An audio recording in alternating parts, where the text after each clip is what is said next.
Quando o crime avança, a esquerda escolhe o lado errado da história.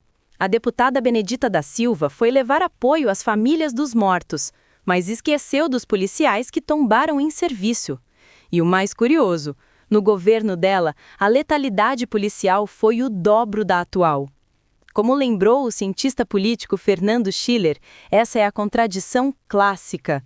Uma esquerda que justifica o crime pela pobreza, mas ignora a responsabilidade individual. Enquanto isso, o povo das favelas, cansado do discurso, votou em Cláudio Castro, o mesmo governador que liderou as operações. No Brasil de hoje, quem defende o cidadão é chamado de duro. E quem passa pano para o crime se chama progressista.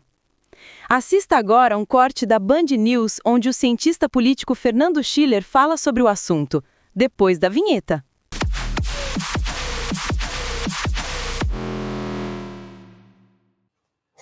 Schiller, muito bom dia. Eu estava esperando você para fazer essa pergunta. Você que é um estudioso, cientista político, pode lançar luz sobre essa coisa, né?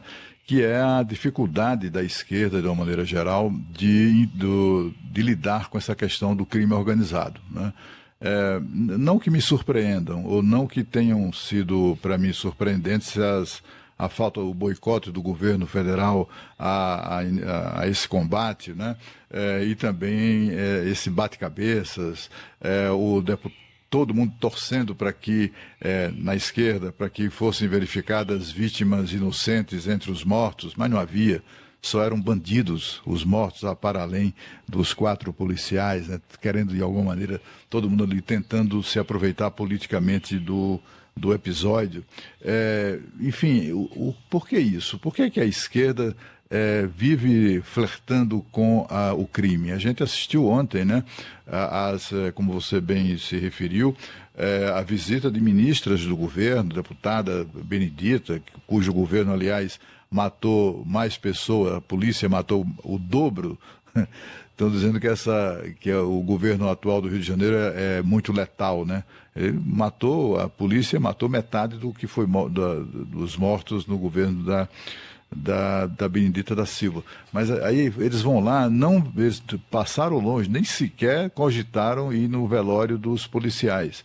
Mas autoridades públicas, né, foram lá apresentar condolências, né, aos familiares dos bandidos. O que acontece com a nossa esquerda em Chile? Olha, Cláudio, isso vem de muito tempo, né? E não é só a esquerda brasileira, isso é internacionalmente, quer dizer, é uma ideia de que, uma ideia que em parte é verdadeira, mas ela não conta toda a história, no fundo, de que as condições sociais, a pobreza, são a raiz do crime. Não é? Isso tem muita sociologia sobre isso, em parte é verdade. Quer dizer, por quê? Porque quando você tem regiões estruturadas, daí você tem, eu gosto muito de estudar a teoria das janelas quebradas, né, que é uma teoria muito interessante, não serve para tudo, tem muita crítica, mas ela tem um ponto central. Quando você desorganiza uma comunidade, um bairro, como é o caso lá das favelas, que a gente chama de comunidades, né, no eufemismo brasileiro, são regiões desestruturadas. Eu morei no Rio de Janeiro, visitei várias vezes lá o Complexo do Alemão, e sempre me impressionava aquilo. Né? Ou seja, o Brasil tem dinheiro, tem recursos, tem tecnologia para converter aquelas favelas em bairros. Já teve um projeto chamado Favela Bairro, depois teve o projeto das UPPs. Então, quando você tem uma estrutura onde a eletricidade é clandestina, onde a propriedade não existe porque as propriedades não estão regularizadas, ninguém segue normas de segurança, etc. Não entra o transporte oficial, o transporte público, a polícia não entra, enfim, é tudo clandestino, tudo desorganizado. O Estado não controla o território, não é? Então o comércio não floresce, a atividade econômica não floresce, os empregos são todos informais.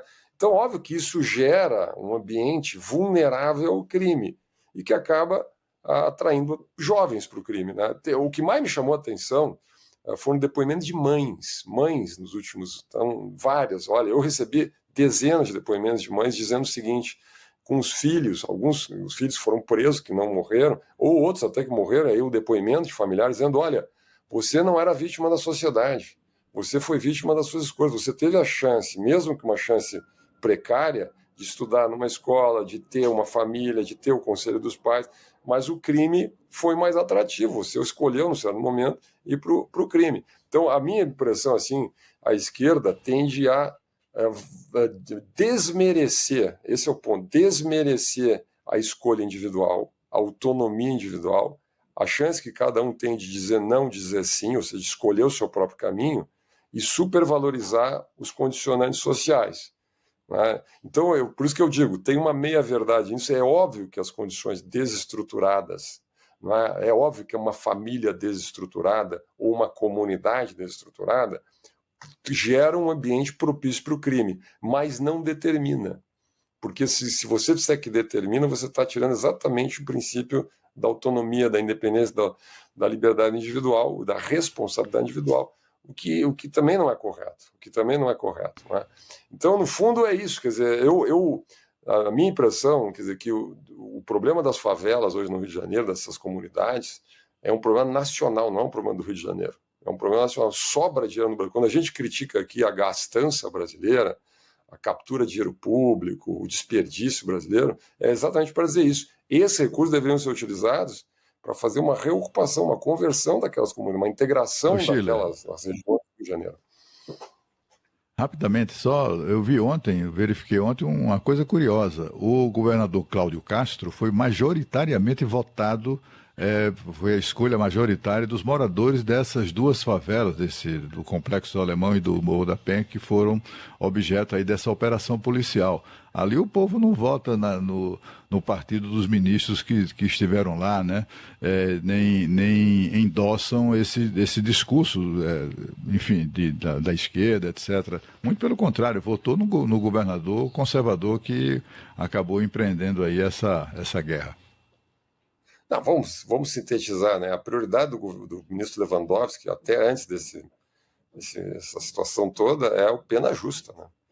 Isso você lá, eu fui reler, ontem eu fui reler o Pena Justa. O Pena Justa, todo ele é focado na quase obsessão do ministro Lewandowski de que há um superencarceramento, que há problemas graves de direitos humanos nas nossas penitenciárias, de que não há ressocialização, que tem que se conter a violência policial, e etc, etc. Então, vai na direção exatamente contrária. Né? Só que a população que vive na carne o problema do controle do tráfico, do terror cotidiano, quer a presença do Estado, né? Quer a presença do Estado, do direito, da regulamento. Então, no fundo, é isso. Né? Olha, o Lula escolheu o ministro Lewandowski, deve estar com um problemão agora, porque o Lewandowski é amigo dele há muito tempo, né, é bacana, tem um ex-ministro supremo, tem aquela, né, mas cá entre nós, né, a resposta zero para esse problema, é a pessoa errada, na hora errada, no lugar errado, então agora é um pepino aí para o presidente Lula.